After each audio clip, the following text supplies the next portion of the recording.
Blessed Legend, les grands singes 2, matrice du nouveau genre humain, deuxième essai d'exophilosophie politique appliquée, 11.2.0.5, le cœur Isis. Lorsque ce sera le plein de l'an 1000 qui vient après l'an 1000, l'homme ne sera plus le seul souverain car la femme viendra saisir le sceptre. Elle sera la grande maîtresse des temps futurs, et ce qu'elle pensera, elle l'imposera aux hommes. Elle sera la mère de cet an 1000 qui vient après l'an 1000. Elle répandra la douceur tiède de la mer après les jours du diable. Elle sera la beauté après la laideur des temps barbares. L'an 1000 qui vient après l'an 1000 se changera en temps léger. On aimera et on partagera. On rêvera et on enfantera les rêves. Lorsque ce sera le plein de l'an 1000 qui vient après l'an 1000, chacun sera comme un pas réglé. On saura tout du monde et de son corps. On soignera la maladie avant qu'elle n'apparaisse. Chacun sera guérisseur de soi et des autres. On aura compris qu'il faut aider pour maintenir. Et l'homme, après des temps de fermeture et d'avarice, ouvrira son cœur et sa bourse aux plus démunis.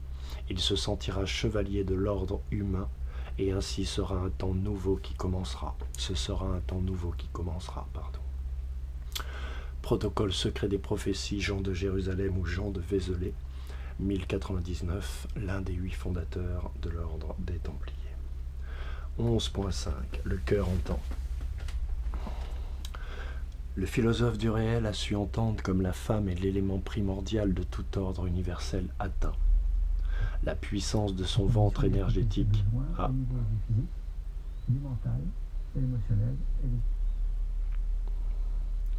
La puissance de son ventre énergétique et donc émotionnel conscient est la représentation de la limite du pouvoir effectif de tout homme. Sa vulnérabilité devant Dieu, sa nécessaire allégeance aux lois universelles ayant préséance en toute chose, en tout lieu et en tout temps. Quelle qu'en soit l'époque où la maîtrise de la technologie coûteuse atteinte, l'homme recréera l'homme, clonera le bétail, transformera l'ADN des plantes et des êtres de chair, concevra toutes sortes de géo-ingénierie puis de terraformation, sans ne pouvoir jamais refaire naître le premier humain.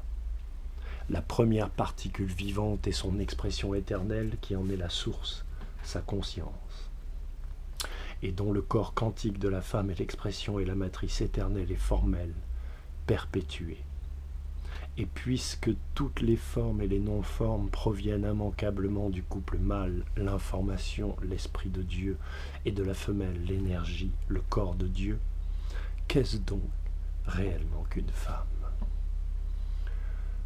11.0.6, le cœur Isis, exergue. Je suis la nature, mère des choses, maîtresse de tous les éléments, origine et principe des siècles, divinité suprême, reine des mânes, première entre les habitants du ciel, type uniforme des dieux et des déesses. C'est moi dont la volonté gouverne les voûtes lumineuses du ciel, les souvres salubres de l'océan, le silence lugubre des enfers au sein de la terre. Puissance unique, je suis, par l'univers entier, adoré sous plusieurs formes, possédant plusieurs appellations avec des cérémonies diverses. Les Phrygiens, premiers-nés historiques sur la terre, m'appellent la déesse mère de Pessymonte. Les Athéniens, autochtones, me nomment Minerve la Crécopienne. Chez les habitants de l'île de Chypre, je suis Vénus de Paphos. Chez les Crétois, armés de l'arc, je suis Diane d'Ictina. Chez les Ciliciens, qui parlent 3 langues, Proserpine la Stygienne. Chez les habitants de l'Isis, l'antique Cérès, les uns m'appellent Junon, d'autres Bellone, d'autres encore la déesse de Ramonte. Mais ceux qui les premiers sont éclairés par les rayons du soleil naissant, les peuples de l'Éthiopie, de l'Asie et les Égyptiens, puissants par leur antique savoir, ceux-là me rendent mon véritable culte et m'appellent de mon vrai nom, la reine Isis. Les hymnes d'Isidore, 1er siècle après Jésus-Christ. 2.7, le cœur Isis.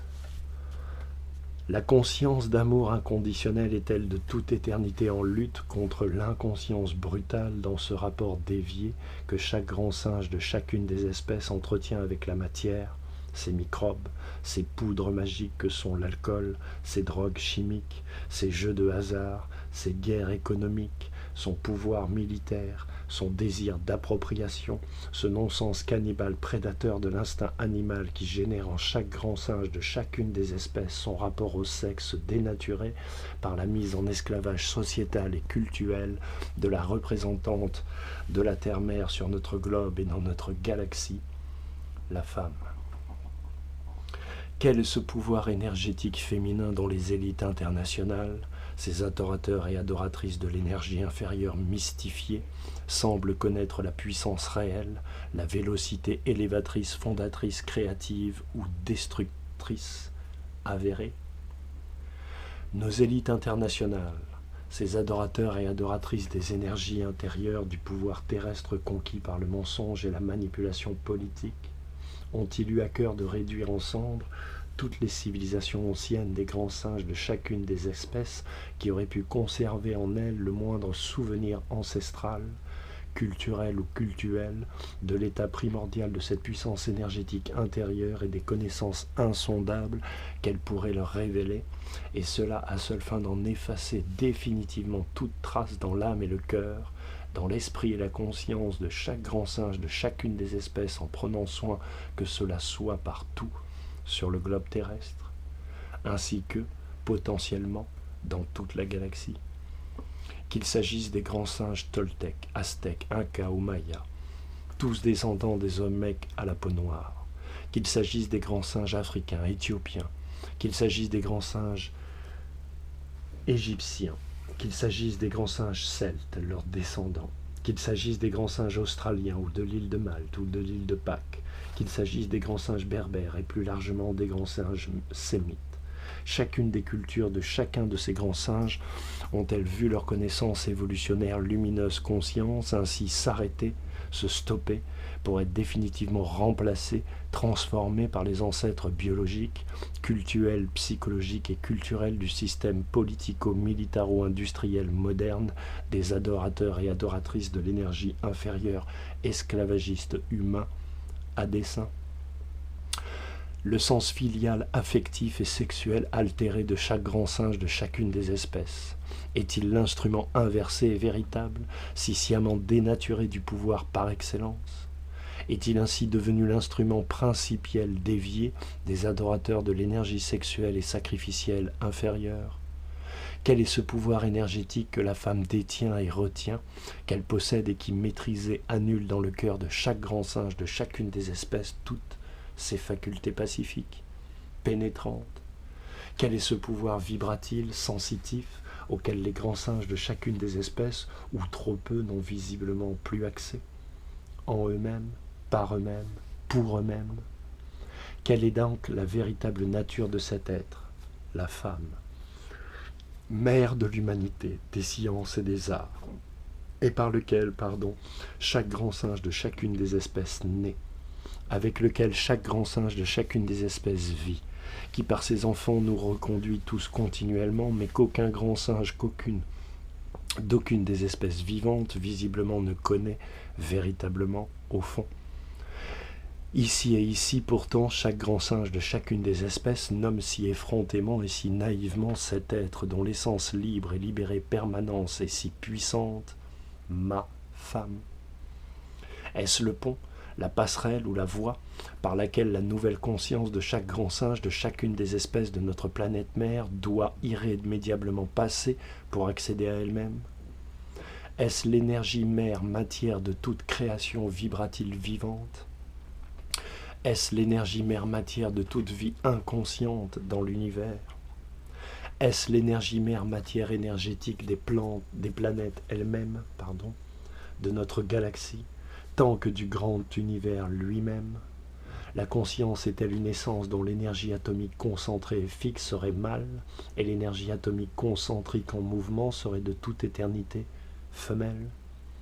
En elle-même, par elle-même et pour elle-même? Cette peur ancestrale et visiblement imposée qui habite le cœur confus de chaque grand singe mâle de chacune des espèces sur notre planète mère, n'est-elle pas au fond le témoignage d'un respect qui fut inscrit et ritualisé puis oublié de tous? une connaissance intérieure perdue, comme effacée de notre histoire, de nos mémoires, de nos cellules, et qui pourtant ressurgit toujours à l'heure du tressaillement intentionnel et émotionnel du cœur, qui sait. De toute éternité, le papillon, pour les humains et humaines, symbolise la connaissance libre et légère, belle et fragile, éphémère et suspendue, qui leur est permis d'acquérir, de retrouver en eux, de développer, de partager sur certaines conditions ou états spirituels.